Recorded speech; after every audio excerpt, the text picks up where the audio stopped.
Hello, I'm Quentin Davies. I'm going to talk to you about ovarian cancer and endometrial cancer and about the preventative surgery that we can do.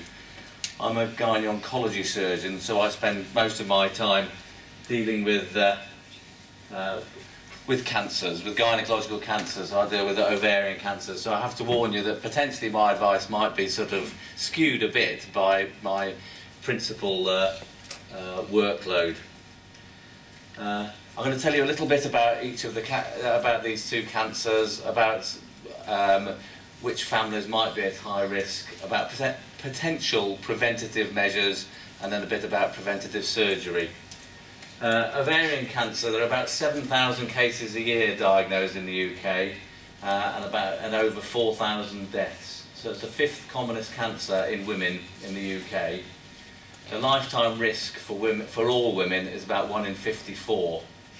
80% of women who develop ovarian cancer are over 50, and the overall survival for all patients with ovarian cancer is about 43%.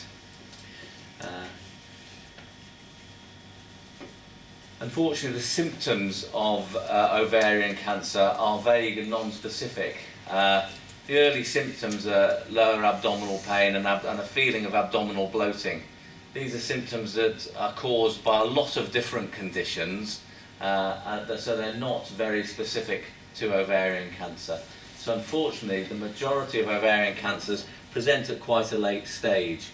So it would be an ideal disease for us to be able to screen for.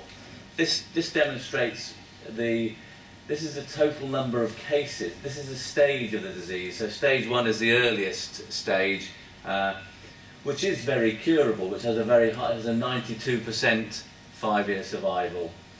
But only about 29% of the cases present as stage 1. Unfortunately, 50 to 60% of cases present as stage 3 or 4, and these have a much lower survival. And that's why the overall survival is worse. It's because it tends to present late. So a screening test would be ideal. Who's at increased risk? Well, the risk increases with age. Your risk is increased by living in the developed world. There's much lower incidence of ovarian cancer in the third world. Smoking slightly increases your risk. Obesity slightly increases your risk. Infertility slightly increases the risk, but there's no actual evidence that the treatment of infertility causes an increase in the risk.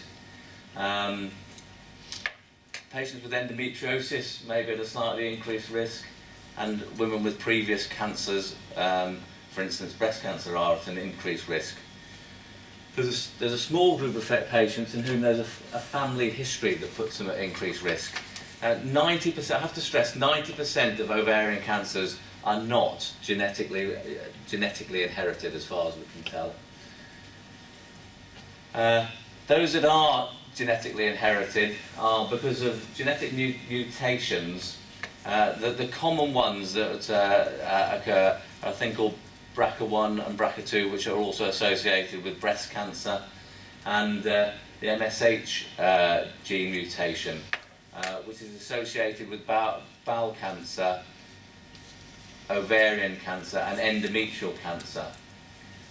These genes are what are called human suppressor genes, so in their normal form they suppress the development of cancers, but in patients with with abnormalities in these genes, the mutations mean that those people have an increased risk of cancer.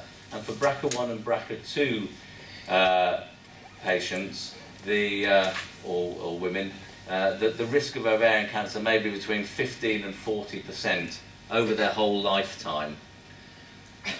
But the cancers that women in these families get tend to occur at an earlier age than the non-genetically inherited ovarian cancers. There are some factors that decrease your risk of ovarian cancer.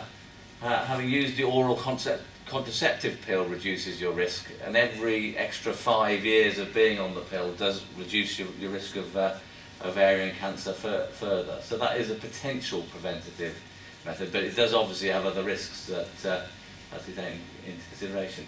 Having children reduces your risk of ovarian cancer. Having had a hysterectomy, even if you haven't had your ovaries removed, reduces your risk, probably because it alters the blood supply to the ovaries, and living in the third world. What constitutes a high family risk, or who might be considering going for further counselling?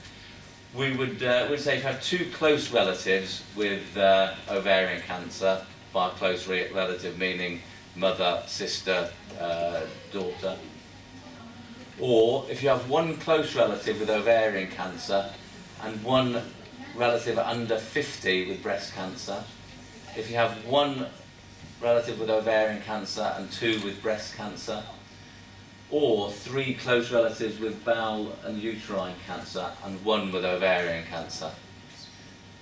Alternatively, some people will be referred up because they have a family member who has a known BRCA1 or BRCA2 mutation. I'll come on to the endometrial ones a little bit later. If you're referred to gynaecology, to the gynaecology department with an increased risk of ovarian cancer or endometrial cancer, what will happen? Well, we'll almost certainly, if you haven't been referred to us by clinical genetics, we'll almost certainly refer you to the clinical genetics department for a full evaluation of your family history and the appropriate genetic counselling and potentially testing of any relatives looking for inherited mutations of BRCA1, BRCA2 or MSH, whichever is appropriate. We don't currently offer any screening for ovarian cancer because it's not proven to work. I will come on to screening a bit further in a moment, and we would discuss prophylactic surgery with you.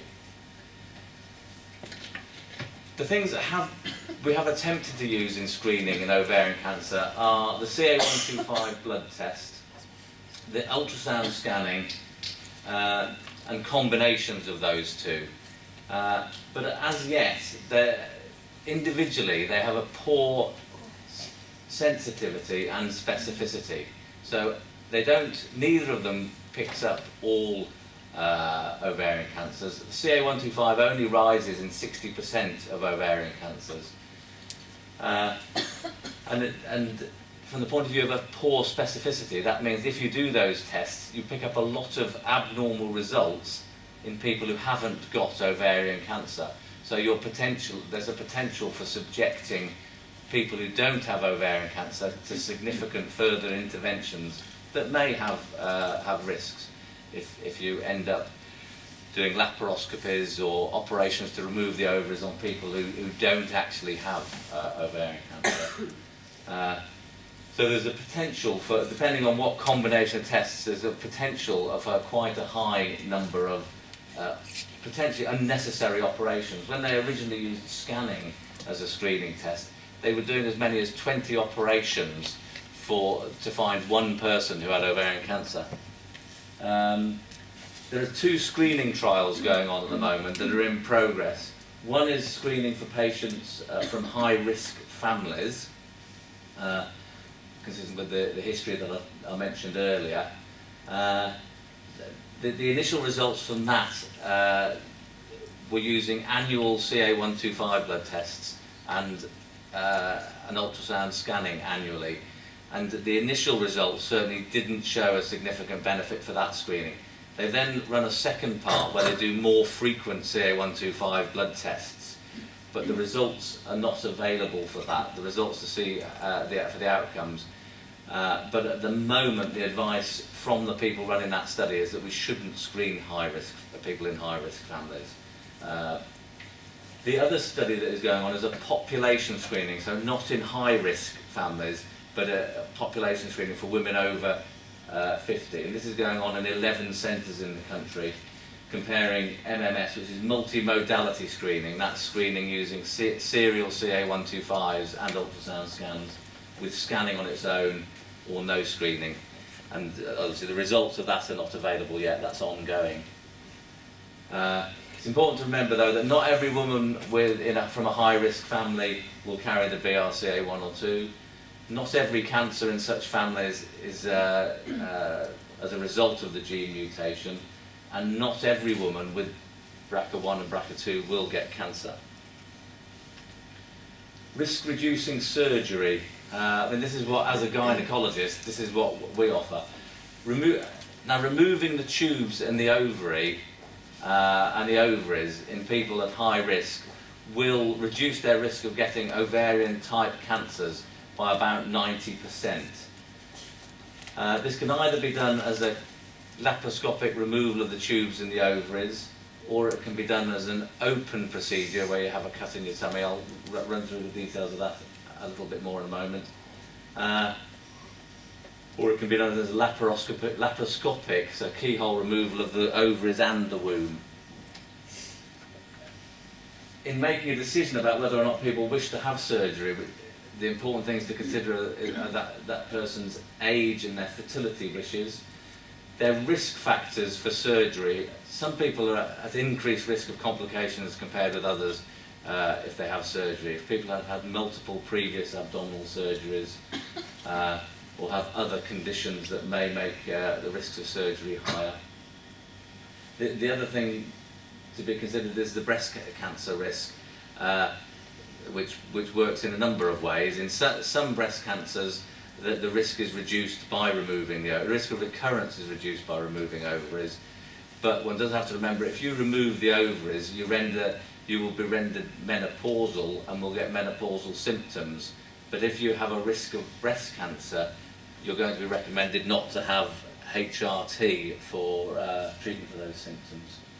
So bilateral salpingo-oophorectomy, which is what we would offer for risk reducing in most people, is if this is the womb, both of the ovaries and the tubes is what we've removed. And there's significant evidence that in the past people did just remove the ovaries sometime, but there's significant evidence that the tubes may be responsible for a significant number of ovarian-type tumours. And so we do remove the tube. We do recommend removing the tubes as well as the ovaries.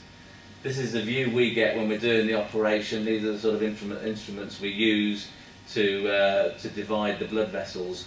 This is obviously a representation of the ovary here, and this is the fallopian tube. The blood vessels come in along here, and we divide these with various different types of calculating devices. The risks of surgery are obviously the risks of surgical complications. There is a small risk of serious complications, which may be as high as 1%, and there's about a 5 to 10% risk of wound infections or other complications of surgery. Also, obviously, surgery would put you into the menopause. I'll say a little bit more about surgery at the end of the talk about endometrial cancer. Endometrial cancer or womb cancer is there are about 8,000 cases a year of this in the UK. That's rising. It's now the 4th commonest cancer in women in the UK. I think when I first gave this lecture a lecture on endometrial cancer about 10 years ago, there were about 4,000 cases a year, and it was about the 8th commonest cancer in women. So it is increasing in incidence. Fortunately, though, it does tend to present early, and because it presents early, it has a relatively good 5-year survival. It's a 75% 5-year survival for all women, compared with 43% for ovarian cancer. It presents early because it presents with bleeding. The majority of cases occur in women who are over 50, so after the menopause, and they present with abnormal vaginal bleeding, and that's a trigger symptom for investigating.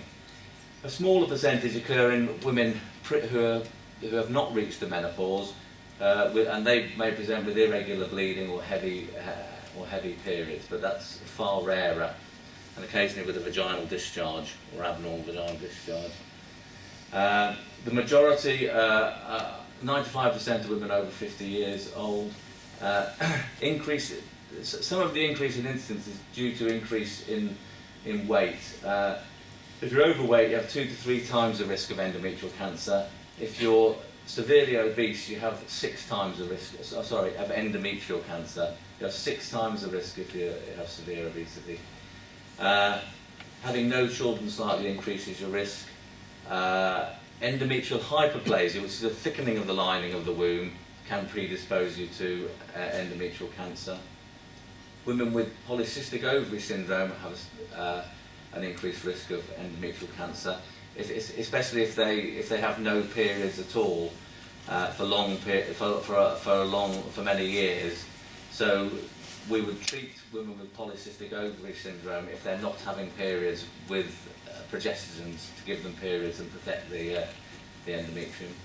Tamoxifen increases the risk of endometrial cancer. And hormone replacement therapy, if you give estrogen-only hormone replacement therapy to women who still have a womb, it significantly increases the risk. But not many, there won't be many women who are given that. Diabetes and hypertension increase the risk. And the family history. There's a small number of families who have this hereditary non-polyposis colon cancer. And these families are at risk of bowel cancer, ovarian cancer and endometrial cancer. And it's due to a mutation in the MSH gene. And these women have 40 to 50% lifetime risk of endometrial cancer. So this is the group of patients who we get referred in gynaecology, principally for preventative surgery. General risk reducing measures are weight loss, avoiding unopposed hormone replacement therapy with estrogens, and progestogen therapy in the form of either oral progestogens or the Mirena intrauterine system. There has been a study going on looking at the use of the Mirena coil in women in HMPCC families. Screening for endometrial cancer has no proven benefit.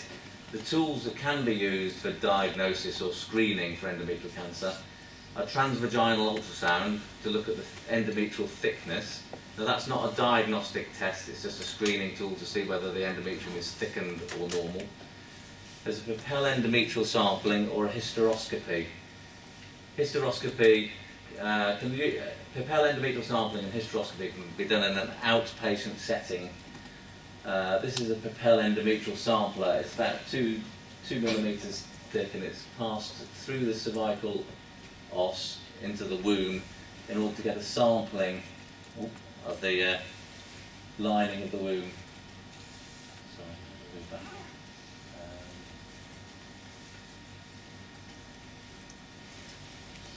So this is a sampler in the womb, taking a sample from the lining of the womb. That can be done as an outpatient procedure. Risk reducing surgery. Well, obviously, to reduce your risk of endometrial cancer, the womb has to be removed. Most of the patients who we're dealing with also have an increased risk of ovarian cancer, so we would remove the womb and the ovaries. Historically, that's been done as an open hysterectomy with a cut in the tummy, which involves nowadays about a 3-day stay in hospital and a 3-month recovery to getting back to work or normal activities. A 1% risk of serious complications, quite a large scar, and the menopause. Nowadays, here in Leicester, we would do a laparoscopic hysterectomy and removal of the ovaries for most women who are doing risk-reducing surgery. This is just to demonstrate what the different types of hysterectomy are. This is a total hysterectomy involves removing the whole of the womb. This is the womb, and this is the cervix down here, and this is the vagina. A total hysterectomy without removal of the ovaries leaves the ovaries and the tubes normally. This is a hysterectomy removed. This is what's removed in doing a hysterectomy, the removal of the womb, the tubes, and the ovaries. This is a more radical hysterectomy where we remove which would only be done for cervical cancer normally, where we remove the upper part of the vagina as well. But down in this corner, these are the incisions that we would classically have used for doing an open hysterectomy. If there's no abnormality of the ovaries, we would do this transverse suprapubic incision, which is the one on the left, transverse incision, similar to what the sort of incision you have for a caesarean section, which suppose has a quicker recovery than doing a midline incision, which is this one, which is what we would do if if there was an abnormality of the ovaries, if you have an ovarian mass.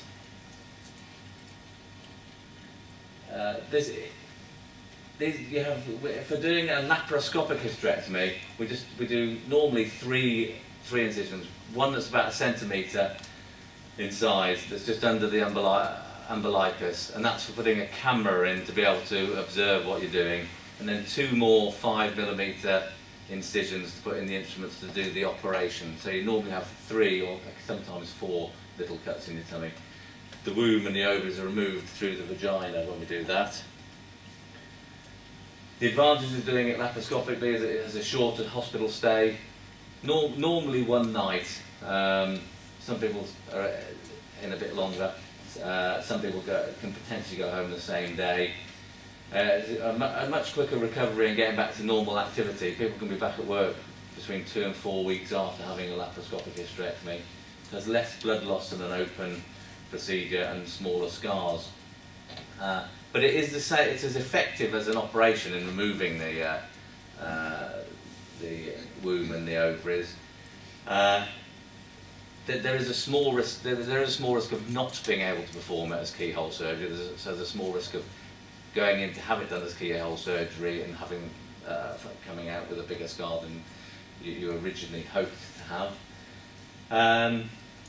It does have the same same potential risks in terms of serious complications, damage to the bowel or bladder, which is about 1%. And these are just some useful websites. There's a Cancer Research UK, which has a lot of information on it. There's www.ovarian.org.uk, which is the Ovarian Action Group, and the Cancer Topics is where you can get the information about the family history. That's even got a thing on it where you can put in your own family history. I think it's a thing called Opera, where you can put in your own family history and work out what your risk is and get advice as to whether you should be worried or not. I couldn't get myself to have any risk, even though I'm big. Put me out of a job. The Opera. Oh, although I didn't put it on the slide. Thank you. Thank you for listening.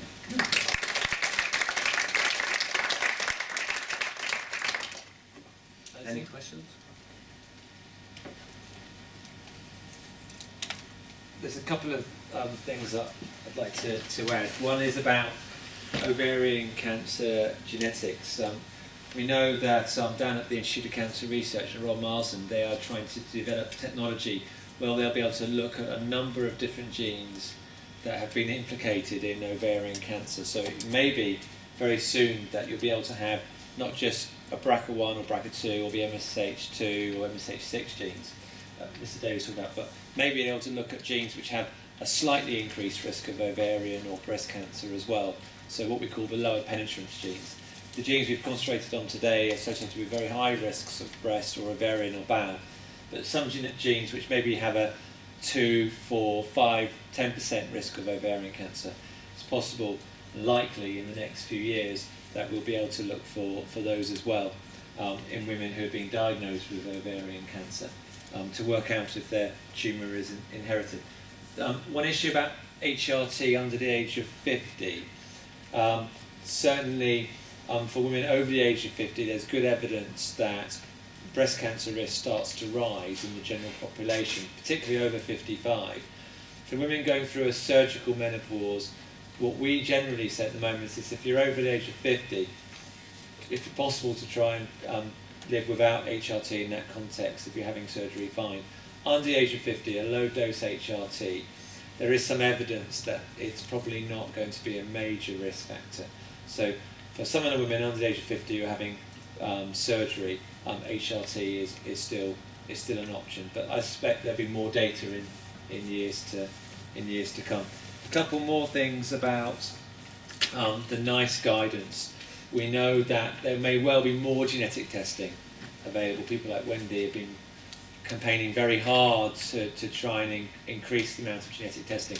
Classically, we could only test women if there was a 20% chance of finding the gene. That's probably going down to, a lot of centres are already wavering to 15%. It may well go down to 10, and we hope maybe even 5% at some point. What we have started to do in Leicester is offer indirect testing, which means testing the nearest relative to, if everyone has died in the family before we were able to do a genetic test, we're able to test near relatives who are unaffected, and that seems to have gone quite well in Leicester. One thing I forgot to say is that if any of the issues today do raise anxiety, then please feel free to raise it either with myself, Dr. Solomon's, or in particular the genetic counselling team that are here today if you've got particular concerns, or if you want to come back and see us in clinic.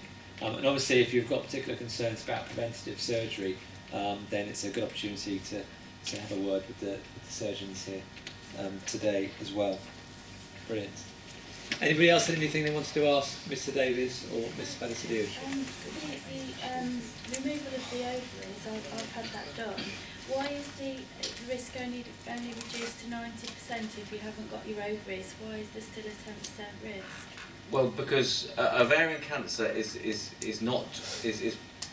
there are different types of ovarian cancer, and it's not quite clear how they all originate. But as far as we can tell, at the moment, 90% arise from the ovaries or the fallopian tubes, but about 10% arise from what we call the peritoneum, which is the skin that covers all the surfaces inside your tummy, and those are what we would call primary peritoneal cancers.